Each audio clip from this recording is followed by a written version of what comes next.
ලයිස්තුව පත්තෑයු බැදුම ඇහුන්නේ ගෝනු සුසු නරකනේ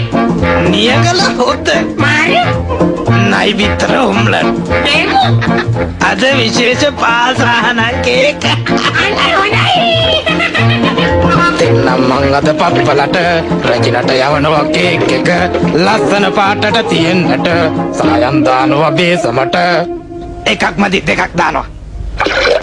මේ බැනි බෝතලයක් දාලා වයින් ටිකක් කලවම් කරලා පොඩි කජු මත ටිකකුත් තියලා ගම් මිරිසුත් යාමින් දාලා නෑ නැද්ද පාසානන් ටිකකුත් දාලා සීනි කිලෝ 10ක් දාලා නයි බිත්තර දෙකකුත් දාලා ආදරව පදමට